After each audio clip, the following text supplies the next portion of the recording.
Top of the list where it's cheapest for everyone is to just be able to make sure that there's no air leaks in your home.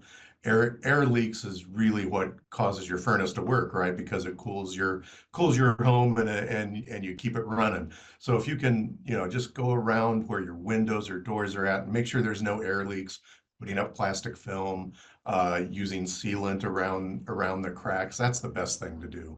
Washing your laundry in cold water? Tell me about that. It's all about heat again, right? Because you're using the energy in your home to heat that water to wash those clothes. But cold water does just as good a job as hot water. So if you're using cold water, you're not expending energy to heat that water up in the first place. It's just like taking a hot shower. If you keep your hot showers short, you're not going to use as much energy to get that water heated back up in your water heater.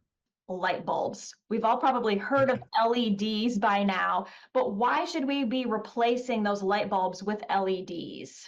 Incandescent bulbs, if you replace it with an LED bulb, you're going to get 10 to 12% better savings right away.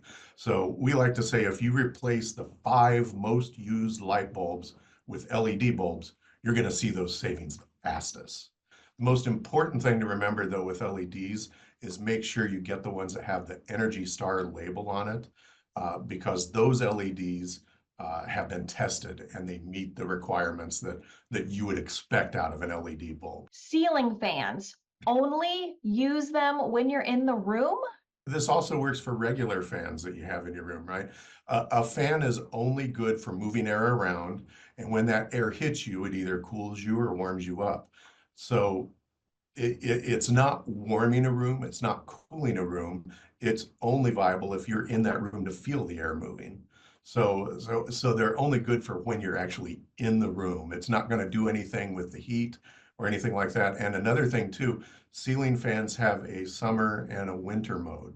I am guilty of this, leaving chargers plugged in constantly. We should not do that. Anything in your home that has those little red lights on it. So you plug a charger in, it's using little bits of power in there. So it's kind of like that baseline. So everything that's plugged in, even when a TV's turned off, it's using power. When a computer's off, it's using power. Game systems, when it's in your home, they're using power. They have energy efficiency savings on them actually. So if your kid's a gamer, make sure it's in an energy efficiency mode. So when they're not gaming, it's not using a lot of power. And it's kind of that maybe 10% of power that's at the base level of your home.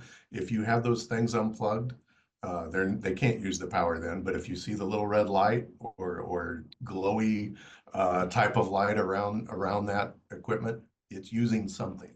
If we do all of these things, is there a potential range of cost savings we could expect to see on our utility bill? It always depends on several things, right? It depends on your behavior, your comfort, the weather, and everything like that. But if you do all that and really try to hone in on your behavior or cut down on those air leaks, you can probably expect to save 5 to 15%. Kurt Sempf, Energy Efficiency Strategy Manager with Alliant Energy. Thank you so much for taking the time to speak with me. Anytime. Thank you, Danielle.